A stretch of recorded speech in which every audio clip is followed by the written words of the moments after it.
Sims Productions Incorporated, Silverman and Silverman, Sims, Gerald.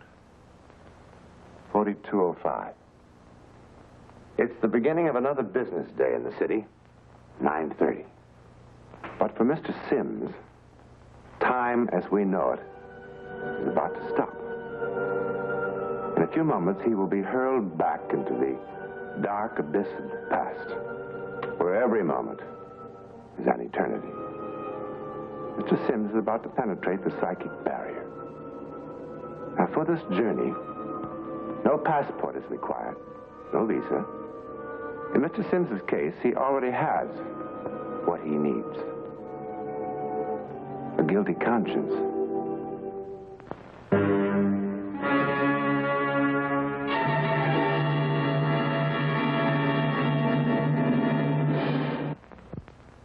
The high stone hives of the city are alive now with their busy human bees droning into telephones, flicking away at typewriters.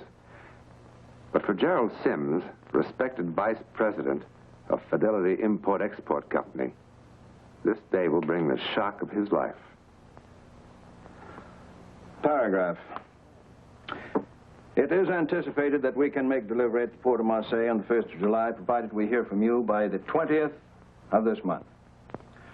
The merchandise will be shipped in bond. Yes? I'm sorry, Mr. Sims, but Mr. Dickinson called again asking to see that letter. He says it must go out right away. You can tell Mr. Dickinson? No, don't tell him that. It's almost done. I'll listen to it, and then you can have it. I trust this answers all of your questions, and the business can be consummated with all possible dispatch. Very sincerely yours.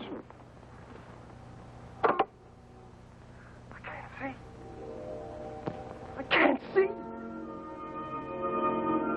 It's all black.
Miss Wells? Yes, sir? Come in here, please. Yes, sir? Miss Wells, who's been fooling with my dictaphone? Why, the dictaphone, no one. Is it broken? Who can get in here? Who has the key? I have one, the cleaning woman. Perhaps I can fix it. No, don't touch it. Well, maybe a new record. No, never mind. If you would like to dictate No, to later, me, later, Miss Wells. But, Mr. Dickinson, No, it's very... please, Miss Wells, just leave me alone. Yes, sir.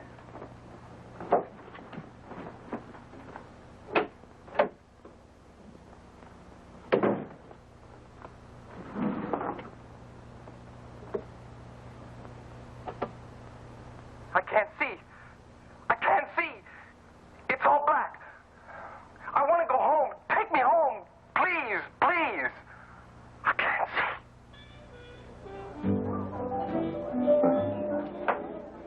No Lawn 848, huh? 52's all right. So long as it's cold.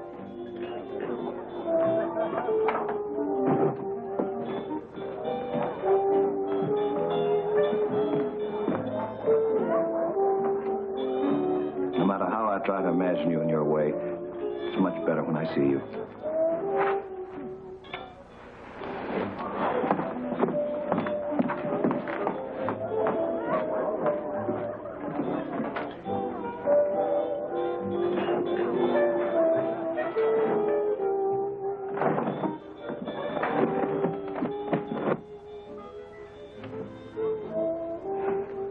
Anything wrong, Fran?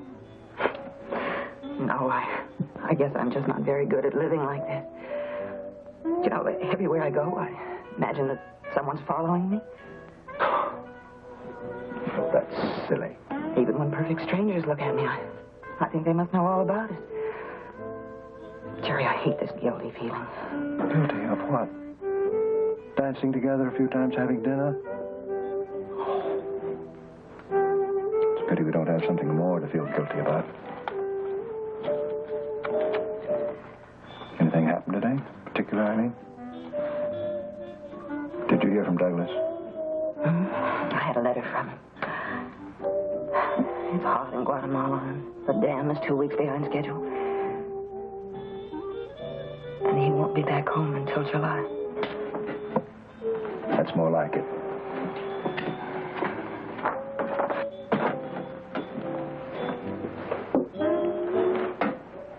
Thank you. Thanks out for it.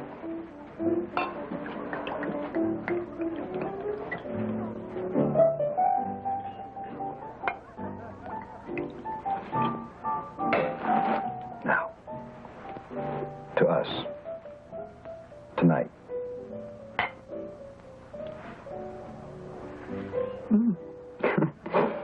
Well, now, what little white lie did you tell Janet tonight?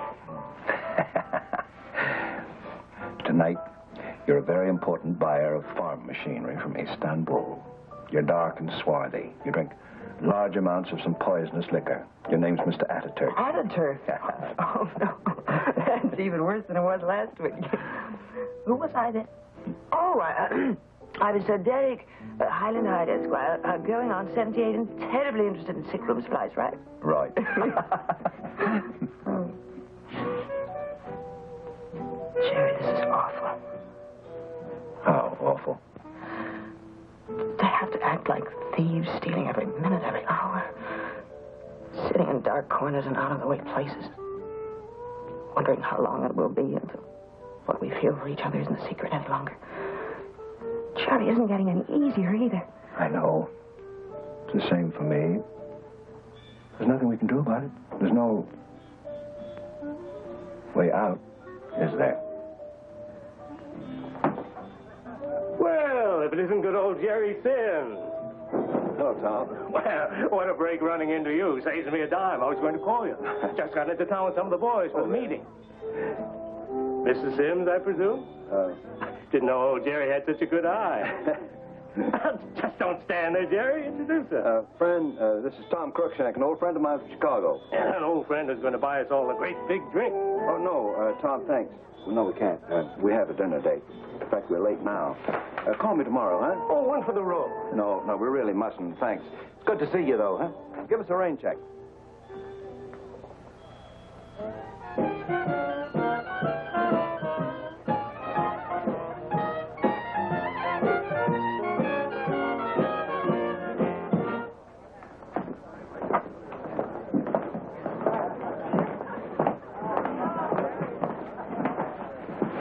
Thank you, madame.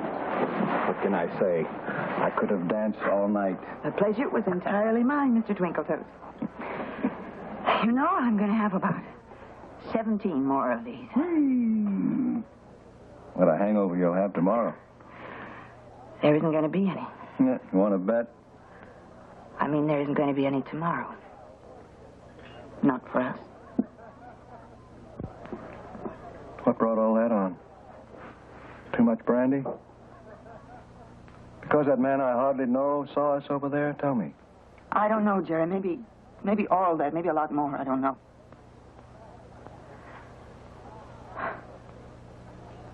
My father was a very good gambler, you know. And he used to say to me, honey, play it smart. Quit while you're ahead. Well, that's what I'm going to do. It isn't going to be easy, Jerry. I'm a little weak where you're concerned. But I'm going to do it, and you're going to have to help me. Help you? By forgetting me, by not calling me, just erase me. That's impossible. I can't do that, neither can you. Turn love on and off like that? But, Jerry, we're ahead. Let's leave it there. Before anything sordid happens. Like what? Being discovered?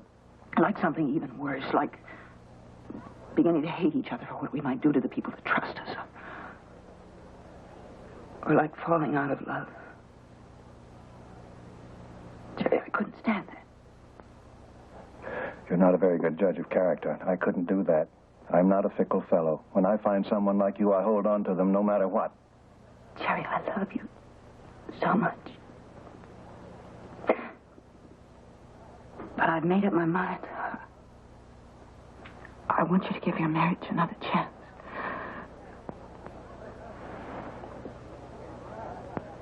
And you? I'm going to try. I'm going to try the very best I can. If it doesn't work, Who knows? well, I know one thing. I love you, and no one's going to take you away. Ever. Well, shall we drink and be merry?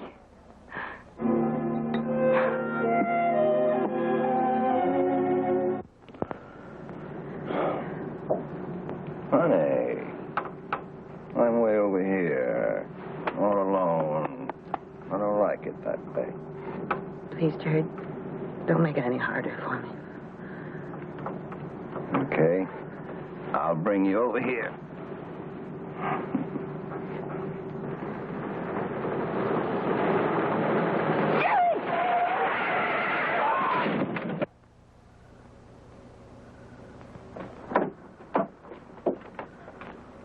Oh, Fran.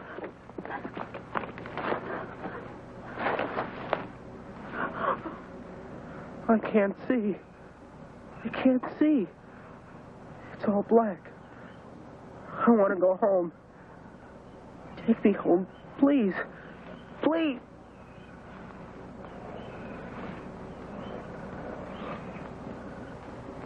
Oh, my God. Oh, Jerry, what are we going to do? Jerry, do something. police. Let's get the police. No, wait. Look, Jerry, he's dead. There isn't anything that anybody can do for him. No. Well, why must we ruin our lives? Jerry, my little girl's life. I'll get you home first. You mustn't be mixed up in this. Then I'll go for the police. Jerry, I'll do anything you want now and always. Come on, let's get out of here.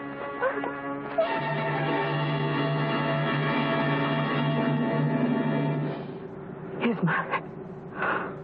Oh, Jerry, his mother will be waiting for it. His poor mother. Oh, Jerry, what's wrong with me? We've got to turn around and go back. Whatever happens, I'll face it with you. I was as much to blame as you were. We've got to turn around and go back. Jerry, we've got to. Now listen to me. Don't you hear me? I heard you the first time. Now stop it. I can't. You're going home. No, I was wrong, Jerry. I can't. Pull yourself together, friend. Pull yourself together, friend. Now, when you get home, I want you to call the doctor. The doctor can't do anything. You just call him. Tell him you think something's wrong with Jill. Jill? There's anything wrong with Jill. You tell her you think she's running a slight fever, you want to know what to do. Already we're beginning to act like criminals. That's what they call an alibi, isn't it? What if the doctor does decide to come over? I don't think he will. Not this late at night, and not unless you break down on the phone. Now, you do what I tell you.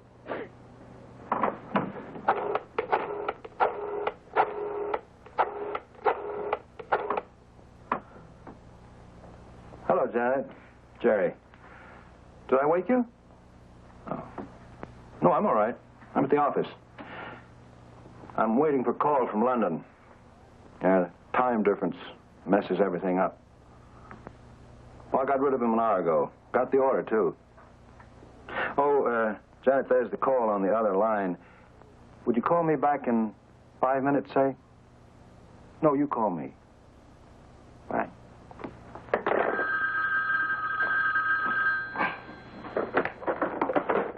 Hello.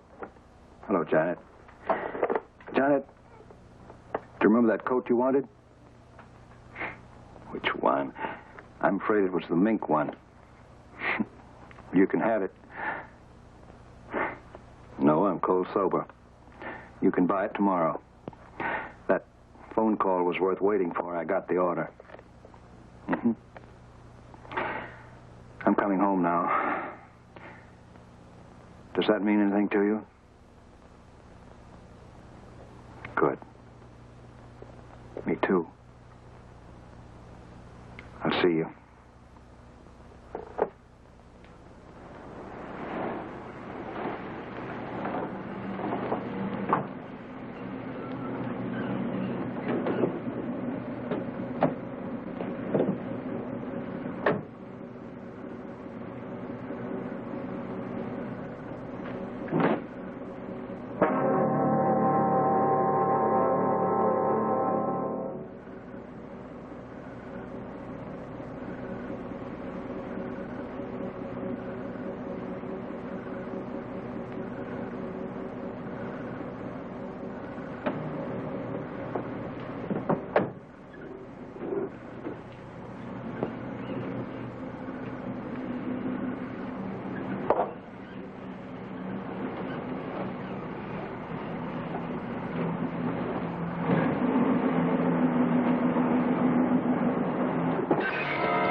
These are the faces of guilt, worn by those bewitched by the most implacable, the most terrible enemy of all, conscience.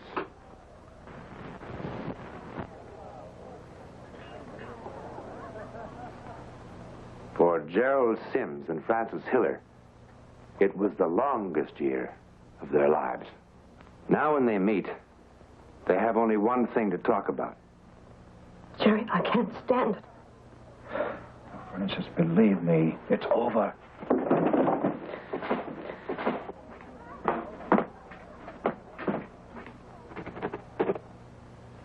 It's over. So he thought. Gerald Sims was mighty sure that the year's silence about the death of the boy meant that everything was safely behind them. Over. So he thought.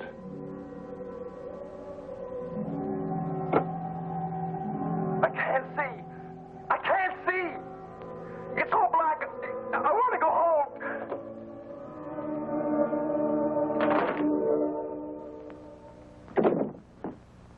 Jerry, what goes with you? Are you all right? Of course I'm all right. What's so tough about that letter? You've written stuff like that hundreds of times. Well, it's important. I want to get it right. Then the thing went on the blink. Play the letter back. Maybe I can help.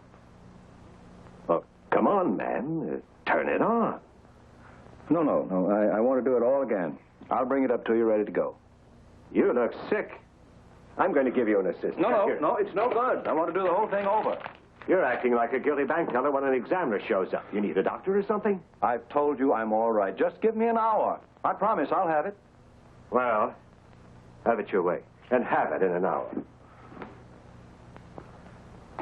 Miss Wells, Yes, sir? get me another record, please, for the dictaphone. Oh, I'm sorry, sir. I'll put it on for you. No. Just give it to me. I'll do it. Thank you. Thank you, Miss Wells.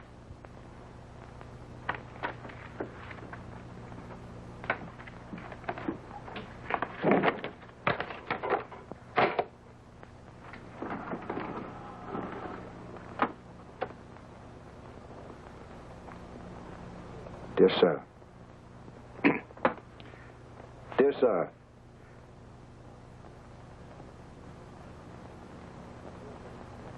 Dear sir. Dear sir. I can't see. I can't see. It's all black. I want to go home. Take me home. Please, please. I can't see.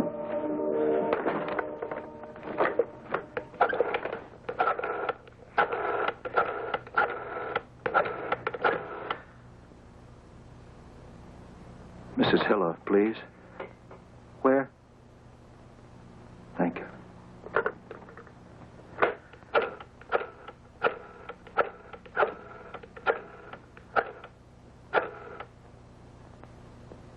Mrs. Hiller, please.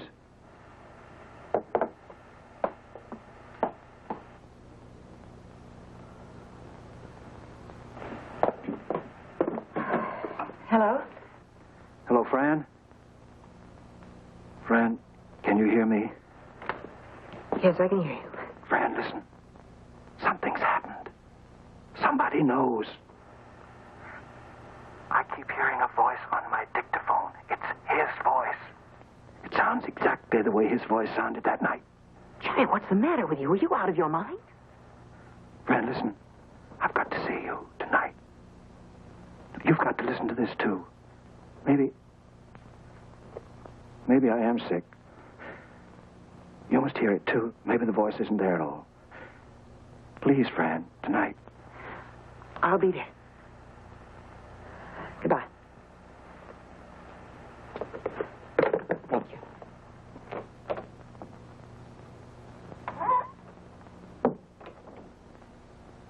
Jerry?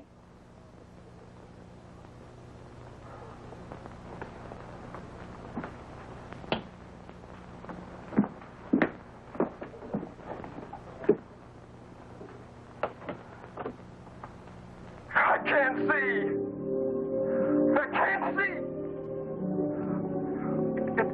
It's all black. I want to go home. Take me home. Please, please. I can't see. I can't see. It's all black. I want to go home. Take me home. Please, please. I can't see. I can't see.